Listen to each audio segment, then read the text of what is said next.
They don't want what we know out there.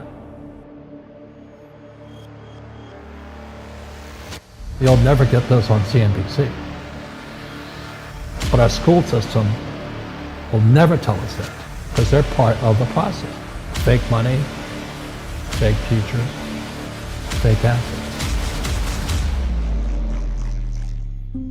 I know the game of the rich. My rich dad taught me. You know it because you're the banker. The bankers and the rich play is different than what they teach you in school. All over the world, what does school teach you about money? And the answer is nothing. And that's not a mistake. That's not an accident. I knew that. Most people know that. The way to keep the poor and middle class working hard is never teach them what the rich know. So if you read Rich Dad, Poor Dad, which came out in 1997, it's what the rich teach their kids about money, the poor and middle class do not. Poverty hurts. I mean, I don't like it. And I don't like that our academic system's so corrupt. You know, we know the banking system's corrupt. We know politics is corrupt. But academics is just as corrupt. I mean, one thing if it's the banking and the politics, but this is where we send our children and we trust them to do the right things for them, and yet they're being not taught something so fundamental. Like you asked your dad when you were a kid, Dad, you asked your teacher, when are you going to teach us about money? And it was just never. Well, never. And they'll never will. You know something. What do you know? Share it. What is financial education? It's not get a job, work hard, save money, and invest in a well-diversified portfolio of stocks, bonds, mutual funds, and ETFs. The financial industry is two things, debt and taxes. In 1971, Nixon took the dollar off the gold standard, and the US dollar became debt. And we still tell kids to go to school, get a job, work hard, save money, and get out of debt. Now, who tells them to do that? That's the most ridiculous thing there is. The book starts and it says, lie number 1, saving money will make you rich. Yeah, it never will. You know that. All taught that as kids. Why would you save it and why would you work for it if they can print it faster than you can work for it? Why do you keep saving when they're printing it? The rich don't work for money. Don't you touch that stuff. It's very subtle, right? Yep. They don't say, I'm going to train you to be a worker bee the rest of your life, but they educate you in a way where that's what you come out. Right. What was he trying to do those first few months were you working for him? What was he trying to get across to you? Because he taught you the hard way about money.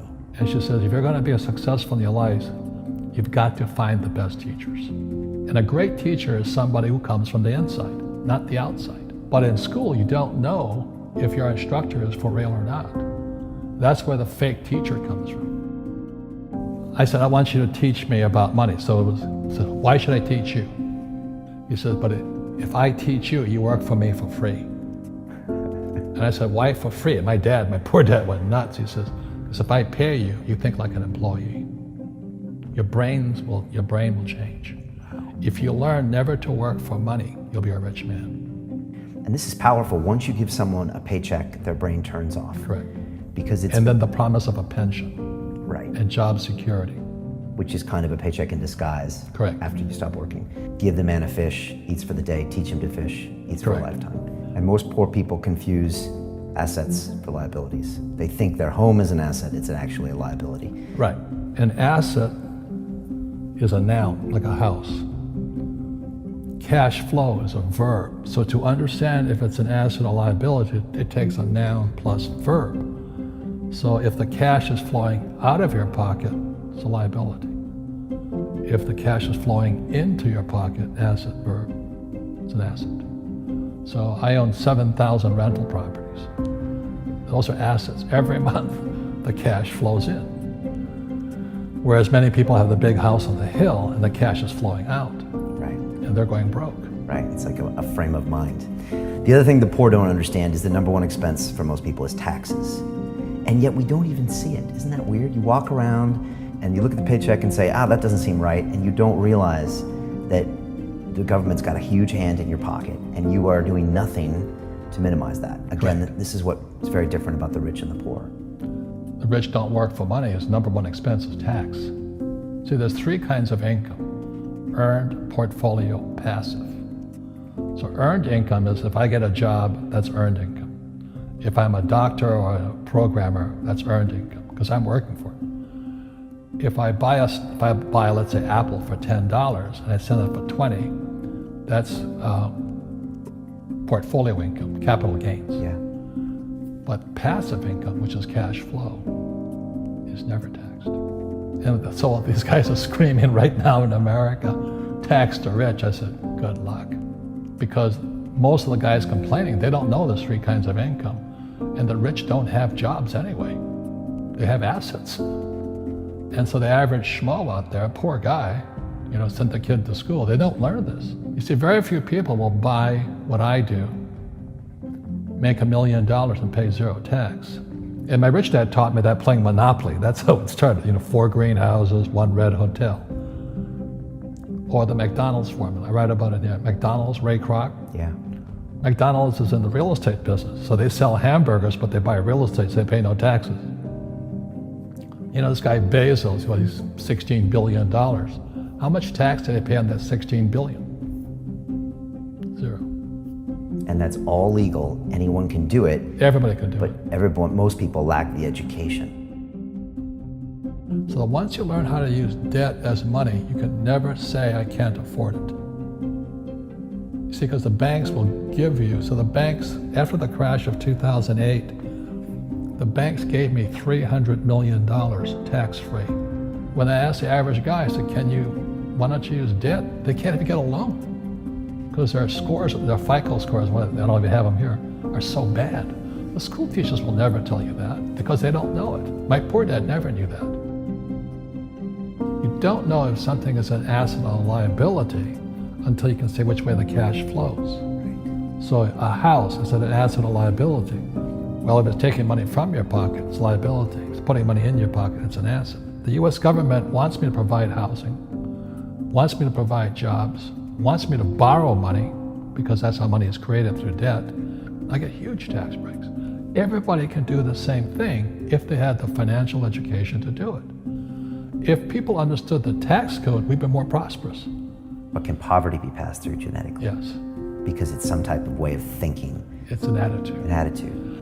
It's very simple. When people ask me, how do I stop it? I just say, never say, I can't afford it. Ask yourself, how can I? The reason I have so much money is because I don't say I can't do it. I just go, how can I do it? And I just go and do it. I make a lot of mistakes, but that's how I learn. How can I? The poor people, like my poor dad, always said, I can't afford it. Do you think I'm made of money? I'm a school teacher. I can't do that. And I picked that up. And my rich dad never said those words. So when I meet poor people, they use the words I can't a lot. So the people that say, I can't afford it, I can't do this, I can't get to college, the rich are evil, I choose not to participate in that. And that's one thing people could change today. Correct. Right now is that dialogue in their head. Stop saying the word can't. I can't. Right. So how can I? How can I? Especially as in, I can't afford it, how can I afford that? Right. Because that opens them up to looking at it as an investment to a greater future. Right. When I borrowed $300 million, I couldn't do it until I went to ask. And I got turned down so many times. I said, and every time I showed the banker my financials and he'd go, sorry. I said, look, do me a favor. Why did you turn me down? And he'd tell me, this is out, the numbers are out here. So if I get these numbers fixed, can I come see you again? He goes, sure. So it's called rejection. Same as my wife rejected me for 6 months. It's just a matter of personal willpower, which is spiritual. Just saying, if they can do it, I can do it. And how can I? How can I? And I think it's you once said, words become flesh. Yep. That was the Bible too. Right? Intelligence increases through your mistakes, through the ups and downs, through what you learned. Real estate's real estate, but what I learned made me richer, not the money. You don't need money to make money. I think all of us, every human being has that low point in their life. And if they get the message, a new life begins. If they don't get the message, they keep going down. The richer I got was because I didn't need any money. I could use this to make money. But how did I get there? Is I made a lot of mistakes. people are afraid of making mistakes and all this, fear of failing, it limits them. Nice, so very nice. So many people trapped in the same device.